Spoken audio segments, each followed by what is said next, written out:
एक बिच्छू के डंक मारने पर जी। लगभग 20 दिन बुखार रहता है।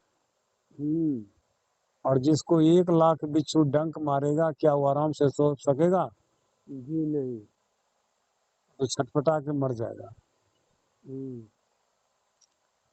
इसी तरह से उदाहरण में बताया कि लाखों आदमी से आपका संबंध है, तो लाखों तरह की बात सोचना पड़ेगा। एकदम सही बात। उसके प्रति जो है आपको श्रद्धा प्रेम देना होगा। उसकी बात विचार व्यवहार को आपको मद्देनजर रखना होगा। आपको फुर्सत कहाँ है ध्यान करने के लिए? आपको फुर्सत कहाँ है सोने के लिए? जी। ऐसे ही उघेर बुन में लोग कहते हैं हमको तो मरने का फुर्सत नहीं है। वाकई में नहीं है। हाँ, जितना सगा संबंधी बन गया संसार में। और वहां जाकर के संतों ने कहा सबे भूले एके रहे, सारा संसार भूल जाए, एक ही एक रह जाए। सकल भूले एके रहे। सकल का 2 अर्थ होता है। सकल का एक अर्थ यह भी है समूह, और दूसरा अर्थ है रूप।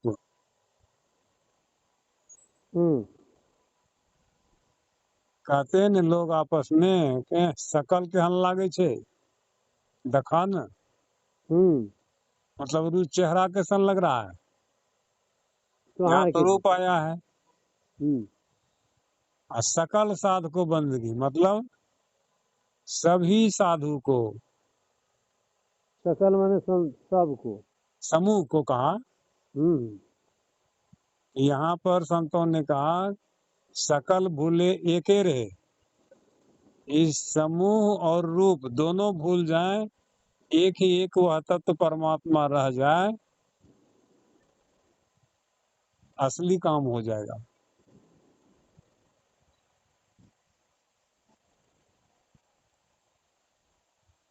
स्थूल को पकड़ लेने के बाद शून्य में जाना मुश्किल हो जाता है, और शून्य से मुश्किल तो हो जाता है आकाश में जाने में। आकाश से जो है सो अवकाश में जाना तो और मुश्किल पड़ जाता है। इसलिए स्थूल को पकड़ो ही क्यों, शून्य में चलो। और शून्य में चलना जो है सो आत्मा की ओर चलना है।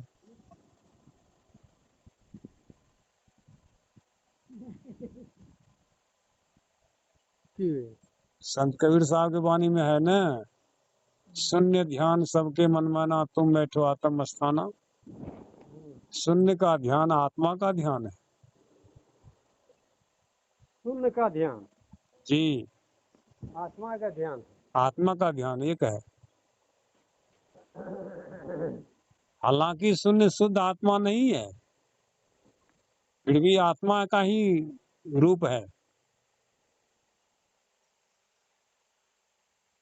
शून्य विस्तार है, फिर उससे विस्तार है आकाश, जिसको गोस्वामी जी कहते हैं नभ सत कोटि अमित अवकाशा। करोड़ों आकाश,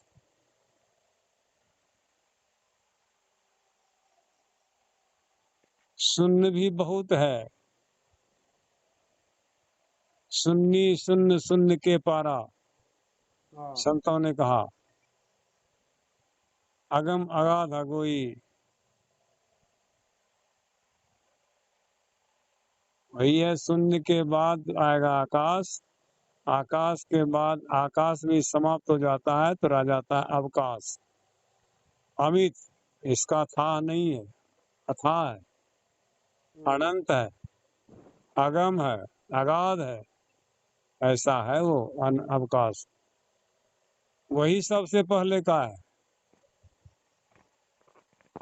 और वह कभी हटता नहीं, कभी मिटता नहीं, वही है, वही रहेगा, वही अविनाशी तत्व है।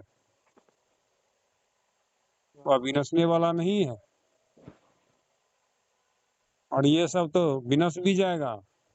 संतवानी में आया ना, चांदो मणि है सूरजो मणि है धरनी आकाशा। जी चांद भी मर जाएगा, सूरज भी मर जाएगा,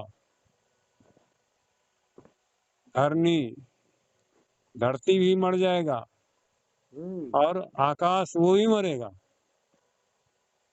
लेकिन अवकाश ज्यों का त्यों रहेगा, उसमें कोई भी परिवर्तन नहीं होगा। तो अवकाश में जाने के लिए संतों ने कहा जो अपने से बाहर कुछ भी अवकाश नहीं रखता, अथवा वह अवकाश ही अवकाश अपने को जानता है, दिखता है, मानता है, और मुक्त पुरुष है। वही तो मुक्त पुरुष है। उसी के लिए गोस्वामी जी कहते हैं जीवन मुक्त ब्रह्म पर चरित सुनहि तज ध्यान, जे हरि कथा न करहि रति तिनके ही पाषाण। ब्रह्म पद के आगे तक पहुंचे हुए जीते जी मोक्ष प्राप्त किए संत भी समाधि को छोड़ करके चरित्रों अर्थात सत्संग के वचनों को सुनते, और जो लोग ऐसे सत्संग को नहीं सुनते हैं उसका हृदय मानो पत्थर है।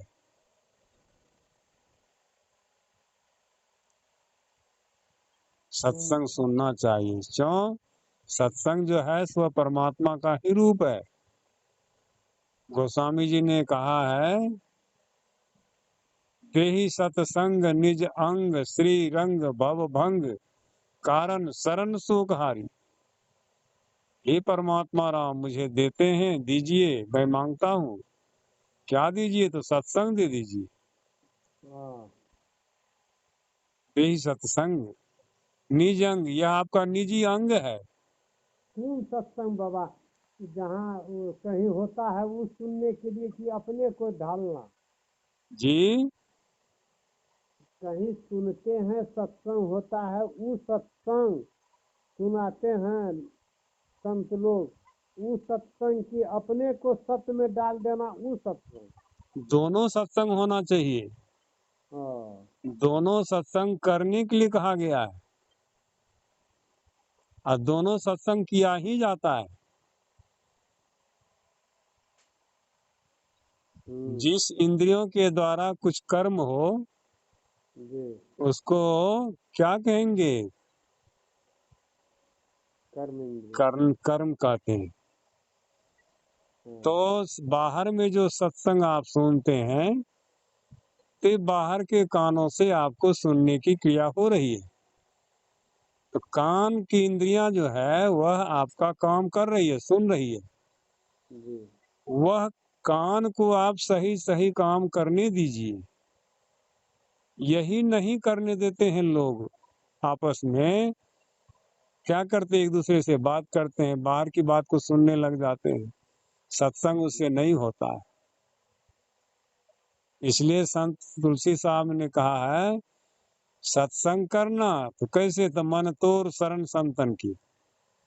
हम संत के शरण में हैं और हमको इधर उधर नहीं देखना चाहिए, इधर उधर नहीं झांकना चाहिए, इधर उधर नहीं बात करना चाहिए, और सुनना चाहिए गौर से। सत्संग सत्संग सुनना भी एक क्रिया हुई, यह करना हो गया आपका। सत्संग करना चाहिए।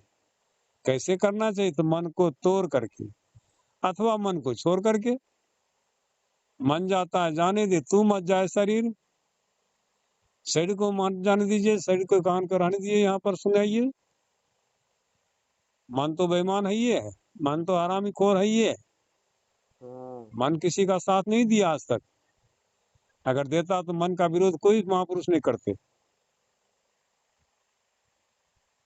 इसलिए कहते सत्संग करना मन तोर शरण संतन की। अंतर अभिलाषा लगी रहे चरणन की। अंदर में अभिलाषा है कि कब मुझसे उस परमात्मा चरण का दर्शन करेंगे। परमात्मा का वह स्वरूप का दर्शन कब करेंगे, यह अभिलाषा लगी रहनी चाहिए। और संतों ने कहा धर्म कथा बाहर सत्संगा, अंतर सत्संग ध्यान अभंगा। अंतर में जो आप ध्यान करते हैं तो वहां भी सुनने की ही क्रिया होती है। आपको नाम दान मिल गया है तो वहां कर्म क्या करना पड़ता है?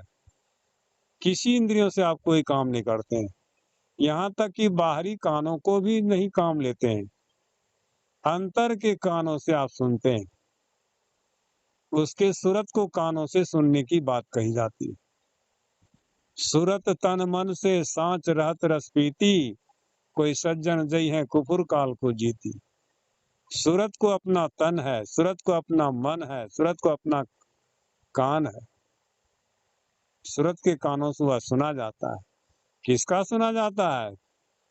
मालिक का नाम को सुना जाता है, मालिक की धुन को सुना जाता है। जो मालिक से मिला देता है वह धुन हमको खींच करके मालिक के पास ले जाता है और सुन करके हम निहाल हो जाते हैं।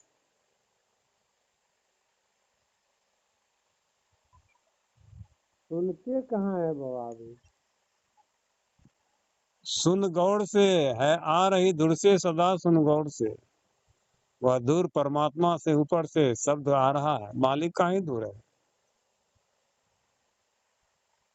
गौड़ से सुनना क्या होता है? और का सुनना छोड़ करके जो सुना जाता है उसको गौड़ से सुनना चाहते हैं। और ऐसा नहीं कि हमको रोज ऐसा हो ही जाए, नहीं होगा। काहे तो भोजन भजन और भोग कभी कभी बनता है। हम्म, भोजन लोग रोज करता है, लेकिन स्वाद कभी कभी लगता है। एकदम सही बात। भजन भी लोग रोज करता है, लेकिन कभी कभी उसको अच्छा लगता है। जिस दिन पूरा रूप से उधर चला जाता है उस दिन कहता है आज हमको खूब अच्छा लगा, मन भजन करने में आज अच्छा लगा। ऐसा अनुभव पहले नहीं हुआ था, आज मैंने अच्छा जाना। असंसारी मनुष्य तो विषय भोग रोज करता ही है, लेकिन रोज वाले में कोई लाभ नहीं है। वह समय पर यदि करता है तो उसका स्वाद आता है, तो उसके परिणाम भी आते हैं। और रोज रोज करने वाले को कोई परिणाम नहीं मिलता है। छुच्छे बंदूक धनुष अपना सत्यानाश करके बैठ जाता है। इसलिए समय के साथ सारा काम होना चाहिए।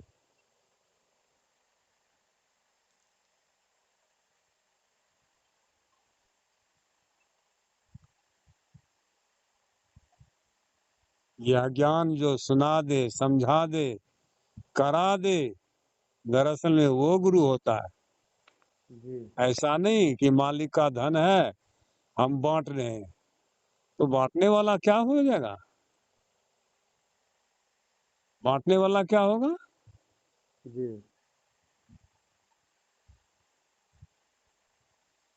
नौकर का नौकर ही हो जाएगा, वो कभी मालिक नहीं बन पाएगा। मालिक तो तब बनेगा जब अपना जमींदारी करेगा, और उस मालिक के धन को लुटाने में कोई दिक्कत नहीं पड़ेगा किसी को।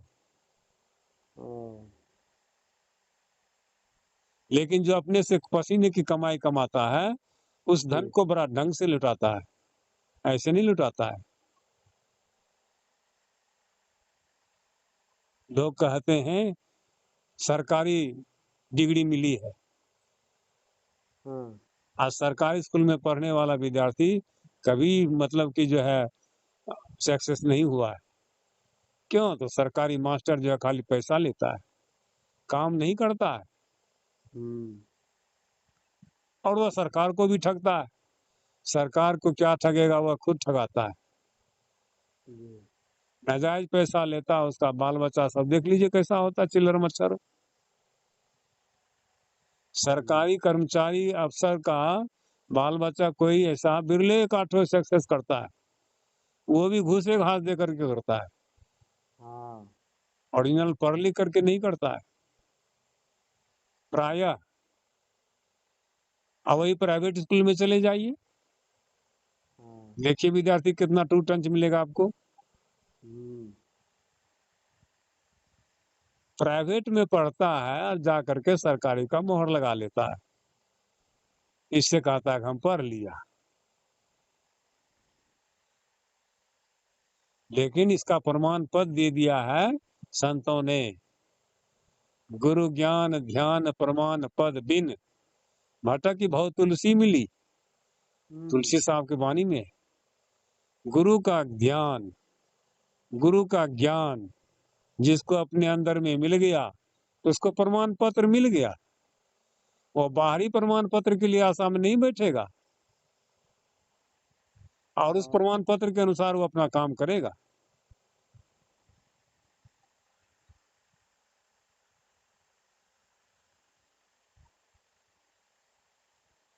हमको भी प्रमाण पत्र मिलिए गया, हाँ हमको भी मिलिए गया ना बाबा। तो और क्या,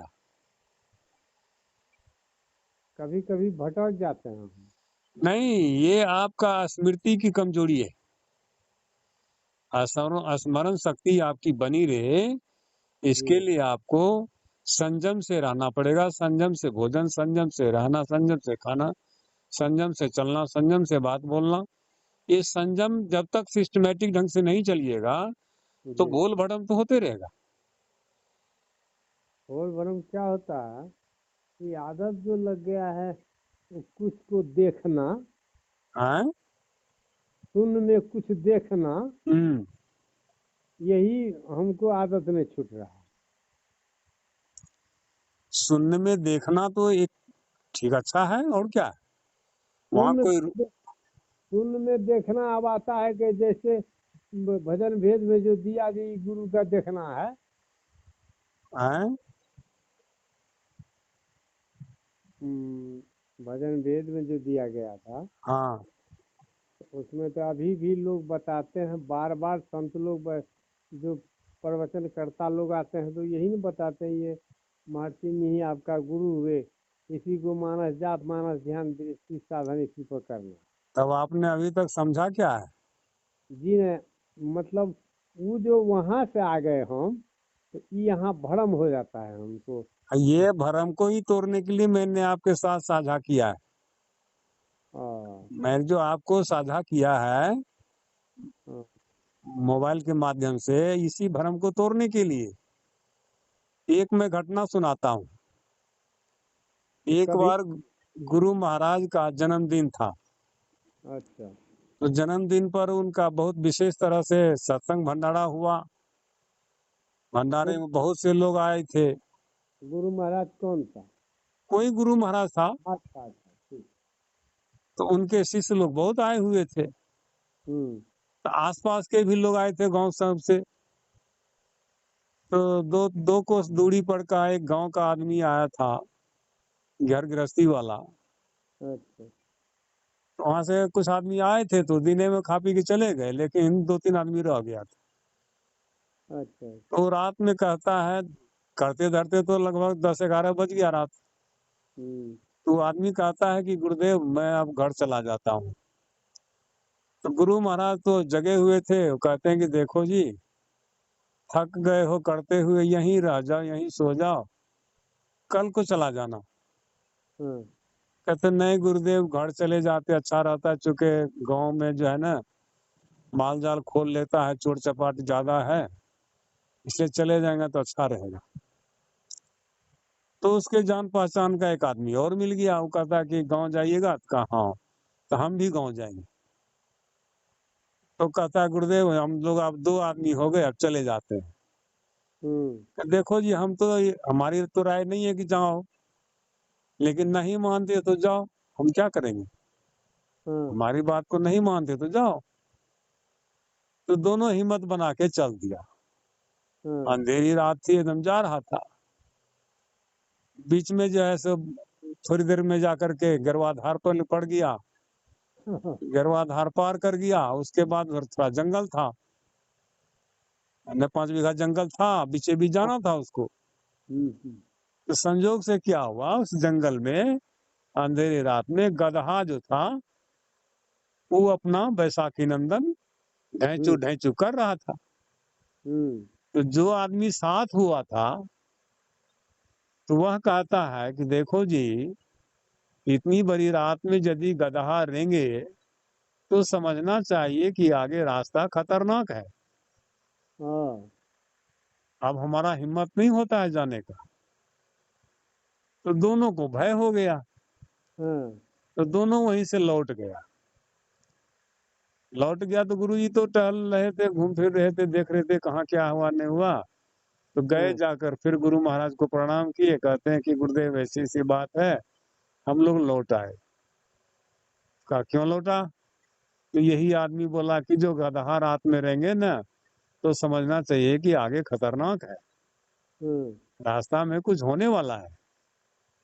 तो इसलिए कहा तो हम तो लौट गए इसलिए। तो वही गुरुदेव बोले कि देखो जी, हम तुम्हारा कौन थे? कहा गुरु महाराज हैं। अब गदहा कौन था? तो कोई नहीं। कहा अब तुम्हारा गुरुजी हो गया गदहा, हम हो गए आम आदमी। कहा है तो हम कहे तो हमारी बात तो तुमने माना नहीं। गधा के बात माना। गदहा का बात में मान लिया, गदहा का डर मान लिया, तब न घुड़ गया। ठीक उसी तरह से मेरे कहने का आशय यही है, आपको ये बात कभी कोई नहीं कहा होगा, या कहीं से भी आप दीक्षा या नामदान लिए होंगे, ऐसा नहीं कहा होगा कि हम आपके गुरु हैं। कहा है आज तक कोई? नहीं, ऐसा नहीं कहा। और मैं क्या कहा हूँ?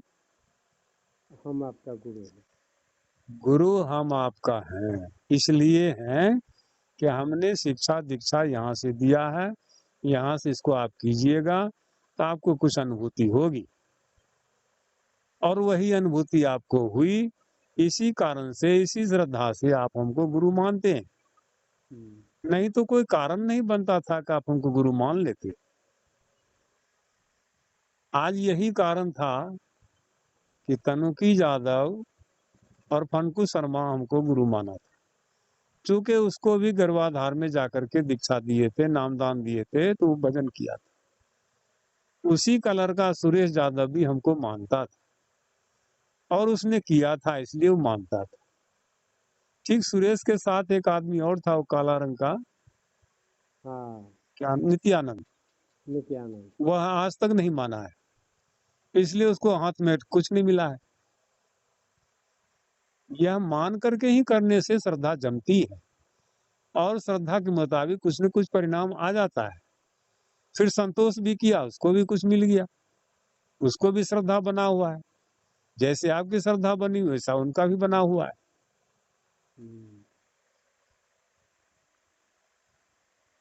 तो कहने का आशय है कि गुरु जो किए हैं अपने से जान जान करके किए हैं, और शिष्य जो करता है गुरु से जान करके करता है, तो वह भी जानकार हो जाता है। जितना ही जानता उतना पर अधिकार तो होता है उसको।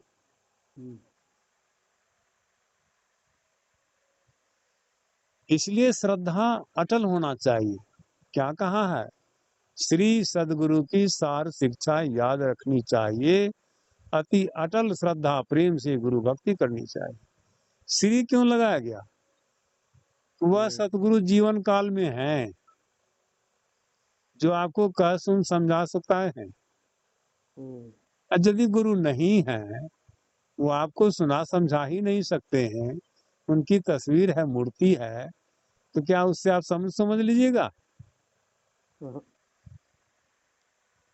संत पलटू साहब ने अपने भजन में, कुंडलिया में कहते हैं कि भजन आतुरी कीजिए और बात में देर, और बात में देर जगत में जीवन थोड़ा, मानुष तन धन जात गोड़धरी करो निहोरा, कांच महल के बीच पवन एक पक्षी रहता, 10 दरवाजा खुला उरन को नितुरी चाहता, भज लीजिए भगवान याही में भल है अपना, आवागमन मिटी जाए मिटे जन्म की कल्पना, पलटू अटक न कीजिए 84 घर फेर, भजन आतुरी कीजिए और बात में देर।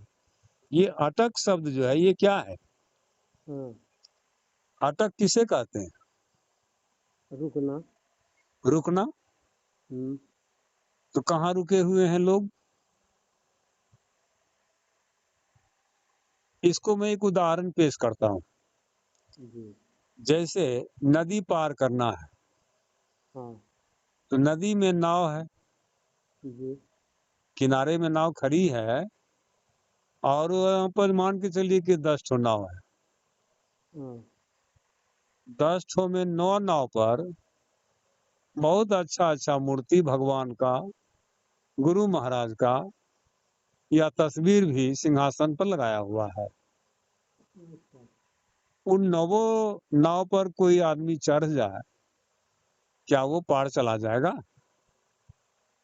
ना, किसी एक पता नहीं। एक नाव पर सिर्फ नाविक है। हम्म, उस नाव पर जो आदमी चढ़ेगा, नाविक यदि समझदार है, कुशल नाविक है, हाँ। तो अवश्य ही पार लगा देगा। हम्म, या उसी में मान के चलिए 10 ठो नाव है, 10 में मूर्ति फोटो लगा हुआ है और 10 में नाविको बैठा हुआ है, हम्म, लेकिन एक भी नाविक कुशल नहीं है। कुशल का अर्थ समझते हैं? जी। पूर्ण। पूर्ण पूर्ण जानकार। उसमें एक भी नहीं है। हाँ। सब क्या किया है, नाव पर बैठा हुआ है, वो भगवान का, मूर्ति का, फोटो का, तस्वीर का ध्यान, पूजा पाठ, स्तुति विनती सब करता है। हम्म, खूब जोर जोर से जयकारा लगाता, सदगुरु महाराज की जय, सदगुरु महाराज की जय, और डार पोंत भी दे रहा है। हम्म, होता क्या है, तो नाव हिल डुल जाता है, लेकिन टस से मस नहीं होता है, एको हाथ आगे नहीं बढ़ता है। हम्म, कारण क्या हुआ? नाव पर तो सवारी भी बैठा हुआ है, नाविक भी बैठा हुआ है, गुरु भगवान का फोटो भी है, मूर्ति भी है, क्यों नहीं गया? कुशल नाविक नहीं है। हैं? कुशल नाविक नहीं है। कुशल नाविक नहीं है। कुशल नाविक किसे कहते हैं?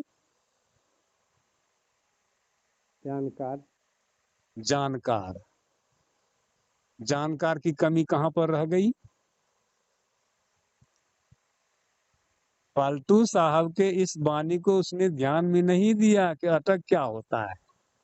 हम्म, तो वह अटक क्या है नाव में? अरे वो। भाई, जितने भी नाव होते हैं ना, हम्म, नाव के साथ एक लोहे की गिरामी होती है हम्म, और वह रस्सी से बंधी होती है नाव में। जैसे नाविक नाव को नजदीक किनारे लाते हैं, उतर करके उस गिरामी को उठा करके ले जाके धरती में धंसा देते हैं, तब सवारी को उतारते हैं और अपने भी उतरते हैं। अब जो कोई सुबह चढ़ेगा, चढ़ करके, अब वह कुशल नाविक नहीं है तो क्या करेगा? सीधा डांड पांच देना शुरू कर देगा। हम्म, लेकिन लोहे की गिरामी को तो धरती से उखाड़ा नहीं है ना। हम्म, अरे लोहे की धरती से उखाड़ो गिरामी को, जैसे तैसे मत छोड़ दो, फिर उसी नाव पर रखो। यदि बाहरे में छोड़ दिया ना पानी में, तो हम्म, फिर कहीं मिट्टी में धंस जाएगा, तो फिर नाव वहीं खड़ी हो जाएगी। ऐसा नहीं कि सब जगह पानी एक रंग जैसा रहता है, हम्म, कहीं टीला भी हो जाता है, हम्म, फिर नाव वहीं पर खड़ी रह जाएगी, बीच में हवा खाते रहो।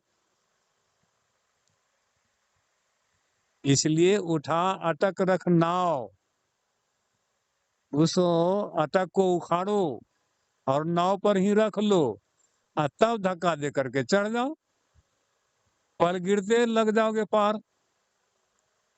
बहुत ही कम समय में तुम पार चले जाओगे। इसको कहते हैं कुशल नाविक। अब चले आइए ज्ञान ध्यान में। हम्म, जितना भी उपदेशक है गुरु महाराज का या भगवान का, मूर्ति तस्वीर लगा करके उपदेश करता है, हम्म, सबकी सूरत ख्याल परिवार में, समाज में, संसार में, मोह माया में लगा हुआ है, फंसा हुआ है। हम्म, किन्हीं का सूरत उस शून्य में, किन्हीं का ख्याल उस शून्य में, वो आकाश में, वो अवकाश में नहीं गया है। अगर अवकाश में जाता, आकाश में चला जाता, शून्य में चला जाता, तो वह मूर्ति भगवान के पीछे वो अपना दम नहीं लगाता। दम खरा जाएगा, मर जाएगा, लेकिन वह पार नहीं जा सकेगा। ना तो आप जा सकेगा और ना औरों को ले जा सकेगा। हम्म, हाँ, वह कुशल नाविक रहता, अपनी ख्याल को सबसे पहले इस जड़ से उखाड़ करके, मिट्टी तत्व से उखाड़ करके, मोह माया से उखाड़ करके शून्य में टिकाता, और शून्य से वह आकाश में जाता, आकाश से वह जो है अवकाश में चला जाता, और अवकाश ही हो जाता तो उसका तो आपने पार हो ही गया था, अपने शिष्य को भी, अपने भक्त को भी पार कर देता। यही काव्य मैं लिखा हूँ, एक मन एकांत होए के ध्यान धरु सर्वव्यापिनम, शून्य में सत शब्द होवे सोई सृष्टि जगमूलनम, जीव मकरा तार उतरियो उलटी चलो जस मकरनम, नाम सिमरन मूल मार्ग हर कोई चलो पिलनम, भाव से तो ही कार्य लेवे वो ही सतगुरु सोजिनम, दास विजय साह गुरु जू संत अगम पद गावनम। ये है शून्य का ध्यान, ये है आकाश का ख्याल, ये है अवकाश में अपने को मिला लेना, तब न होगा सकल भूले ये कह रहे। और ऐसे कुशल नाविक के लिए आया है कि सतगुरु सोई सराहिए, जो मन सो सूरत फुटा है, जो मन सो सूरत फुटा है शून्य का ध्यान लगावे, सतगुरु भक्ति यानी शब्द का द्वार बतावे, स्वयं सुनत पार की खबर, परमार्थ की गांठी खोले, हीरा देवे ही हाथ कछ नहीं मांगत मोले, रहत सभन के संग पर आप सभन सो भिन्ना, जैसे छाछ में रह नेनु साहब को हमहू चिन्ना, विजय विकलांग न कोय क्यों बैसाखी धरा है, सतगुरु सोई सराही जो मनसों सुरक्षित है। आप जो अभी बोले कि अमुक अमुक महात्मा ऐसे बोलता है, अमुक अमुक आदमी ऐसे बोलता है, हमारी बात को आपने ध्यान दिया नहीं, आपने अमुक के पीछे रह गए, तो आपसे भूल हो गई, हम क्या करेंगे इसमें, हमारा क्या दोष है। नहीं भूल, यहाँ तक हम आ गए आप हैं। जब कभी भी हमसे बात कीजिए तो अपनी बात कीजिए और हमसे बात कीजिए, इस बीच में तीसरा को मत टपकने दीजिए, नहीं उठा के लाइए, इसमें हमारी आपकी भलाई है। जी वो तो सही बात है, तब न हम आपको कहे। हाँ, दूसरे तीसरे का प्रवचन जहाँ सुनते वहीं छोड़ दीजिए। हाँ आज वह कुशल महिला है, वह सौभाग्यशाली महिला है, सुहागन से महिला है, जो अपने पति की बात को सुनता है, जी अपने पति की बात को सुनती है, और जो पराये पति की बात सुनता वह महिला सुहागिन नहीं, हुआ दुहागिन है, अभागिन है, उसको कौन सौभाग्यवती कहेगा। वह महिला पति बढ़ता है जो अपने पति के हुक्म बरदार होती है, वह शिष्य अपना असली शिष्य होता है अपने गुरु का, जो कि गुरु की बात को मानता है, जानता है। बढ़िया से बढ़िया गुरु बन के आ जाए, बढ़िया से बढ़िया बड़का से बड़का महात्मा आ जाए, इससे क्या उसका बनेगा। कुछ नहीं।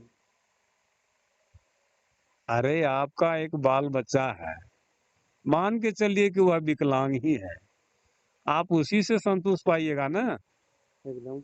या किसी बच्चे का माँ बाप बकलेल है, लूट नहीं है, तो क्या बढ़िया वाले आदमी को जाके माँ कहेगा, बाप कहेगा। तो वही तो।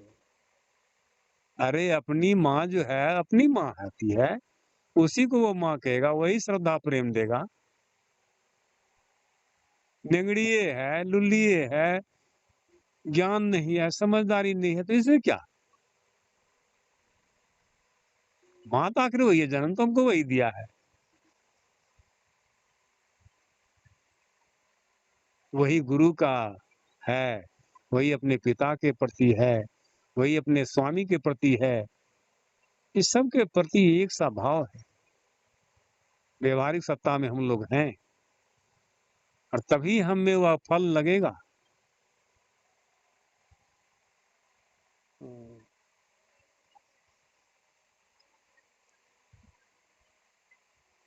महामहिम गुरु देव से हैं, महामहिम गुरुदेव से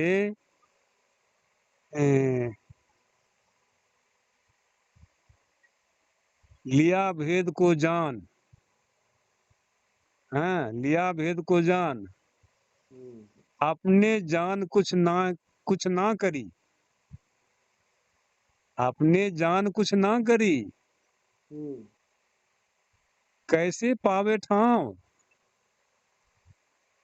अच्छा, शून्य में जो है बाबा, जी उसमें लोग यहाँ जो देखते हैं, किताब में भी लिखा हुआ, और जो कहते हैं बिंदुता ध्यान, बिंदु ध्यान अरे ना। बिंदु ध्यान कहिए, शून्य ध्यान कहिए, की बात है, पर्यायवाची शब्द है। आप शून्य में बिंदु जैसे ही देखिएगा तो बिंदु के अगल बगल में और कुछ नहीं रहेगा जी। ना, सादे कागज पर जो आप पेंसिल रखते हैं तो उसके बगल में कोई अंक तो लिखा हुआ नहीं होता है ना, ना वो तो सदा ही सदा रहता है। सादा रहता है ना, सादा हाँ। है जो शून्य। तो उसी तरह से शून्य में जो आप देख रहे हैं तो वहां तो आप बिंदु हैं, तो आप ही हैं। बिंदु कहीं आकाश से थोड़ी आ गया है। आप ही अपने को देख रहे हैं, बिंदु देख रहे हैं तो आप अपने को देख रहे हैं, और बिंदु नहीं देख रहे हैं, सिर्फ शून्य देख रहे हैं तो आप भी शून्य ही हैं। आप उस दृष्टि से जो देख रहे हैं, अंतर के दृष्टि से जो देख रहे हैं, तो जो देखने वाला वही अपने को देख रहा है, वहां दूसरे को थोड़ी कोई देख रहा है।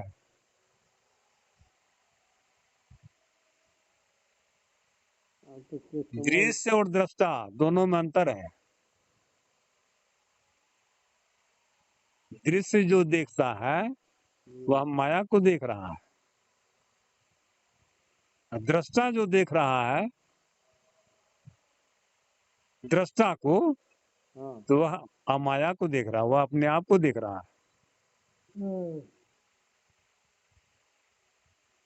वह दृश्य क्या देख रहा था, स्वप्न का दृष्टि देख रहा था। जनक ने जो दिन में भोजन करके सोया था तो उस समय स्वप्न में देख रहा था कि यह सत्य की हुआ सत्य। तो उनका गुरु ने क्या बताया, उनसे पूछने तो नहीं गया था। ना। अष्टावक्र मुनि ने यही कहा कि राजन, अभी तुम भोजन करके आराम कर रहे थे और तुमने स्वप्न में देखा कि दूसरे राज्य का राजा हम पर चढ़ाई किया और सारा दशरथ का वस्त्र उतार लिया, राशि पोशाक, और एक लंगोटी भगवा पहना करके राज्य से बाहर कर दिया, और तुम भूख से बेचैन हो गए और उस समय तुम जाके भिक्षा मांगा है, और जाकर के कोठारी भंडारी जो है सो बर्तन साफ कर रहा था, तो वहां पर भी जाके भिक्षा मांगा। तो कहा कि यहाँ पर तो अब बचा नहीं है कुछ, पेंदे में जली हुई खुरचन लगी हुई है, क्या वो दे दें। तो कहा महाराज वही महाप्रसाद हो जाएगा, आप वही दे दीजिए। तो वही खुरचन तुमको दे रहा था, तो चील ने झपट्टा मारा और खुरचन वहां कीचड़ में गिर गया, तब तुम्हारी नींद टूट गई है। तो तुम तो दृश्य देख रहा था, वह तो सत्य नहीं था, लेकिन देखने वाला दृष्टा जो था वह सत्य था। और अभी जो तुम हमसे प्रश्न कर रहे हो, तुम सत्य हो, मैं जो उत्तर दे रहा हूं मैं भी सत्य हूं। ये दोनों का सत्य का मिलना तो सत्संग हो रहा है ना, इसी को न सत्संग कहते हैं। गुरु भी सत्य और शिष्य भी सत्य, दोनों सत्य का मिलान हुआ ना, संग हुआ ना। ये असली सत्संग हुआ कि नहीं हुआ। और जब बाहर में ऐसा सत्संग हो गया तो भीतर में सत्संग होना बाकी रह जाएगा।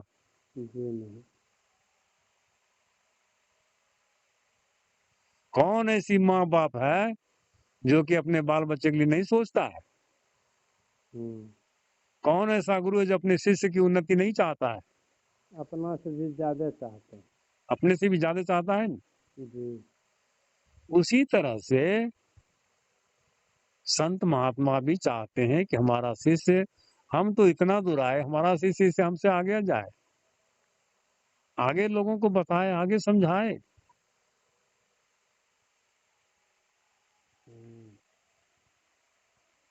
ये गुरु शिष्य की परंपरा जो है डॉक्टर साहब, अक्षुण्ण रहना चाहिए। यदि यह तार तत्म में टूट जाता तो समाज की बहुत बड़ी क्षति होती।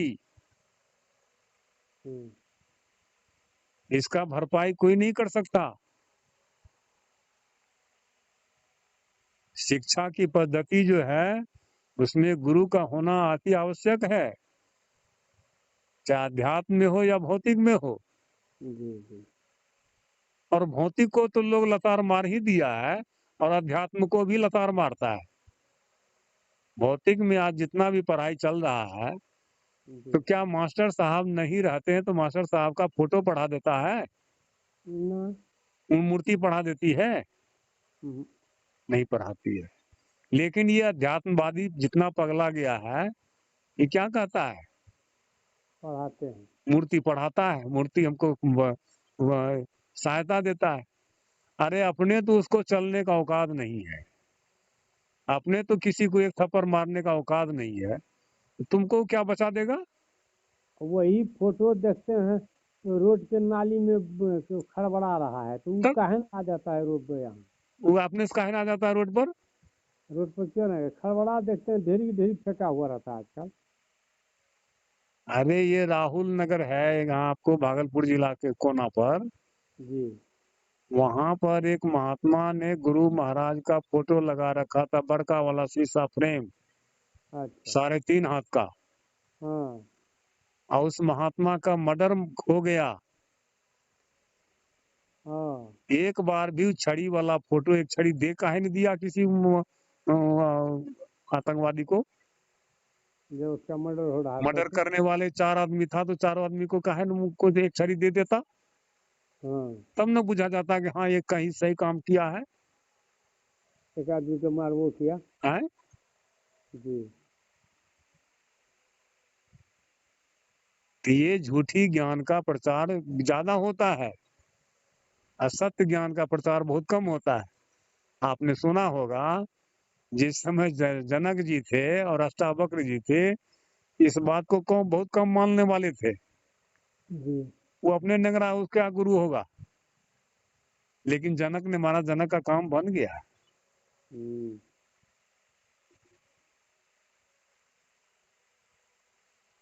इसलिए सभी श्रद्धा समेट करके गुरु भक्ति में लगाना चाहिए, यही अंततोगत्वा काम आएगा। डॉक्टर साहब, परिवार, समाज, दुनिया, कोई अंत में काम देने वाला नहीं होगा। अंत में याद आएगा कि गुरु महाराज जितना कहे थे उतना हाँ, मैं कर लेता तो मेरा कल्याण हो जाता। ठीक कहते हैं। आज ये हमको अनुभव होता है डॉक्टर साहब। जी जी। यही कारण था कि गुरुदेव ने हमको बार बार ठोकर दिया कि तुम इससे आगे बढ़ो, तुम इससे आगे बढ़ो, तुम इससे आगे बढ़ो, हाँ हाँ। इस क्षेत्र में आ जाओ, ये तुम्हारा असली क्षेत्र है, ये अवकाश जो है ये तुम्हारा असली रूप है, इसमें तुम मिल जाओ। ऐसा कहते थे वो। हाँ, हाँ। संकेत में कहते थे, और मैं कई बार पूछ भी दिया अच्छा। कि तुम जो पकड़ लिया है कि जो अपने से बाहर कुछ भी अवकाश नहीं रखता, ये असली ज्ञान तुम पकड़ लिया है, ये पकड़ किसी के पास नहीं है। कुछ गुरुदेव कहते थे, हाँ। ये पकड़ किसी के पास नहीं है जो तुम कह रहे हो। और जिस दिन पकड़ लेगा ना, उस दिन तो वो भी तो तुम्हारे जैसा हो जाएगा।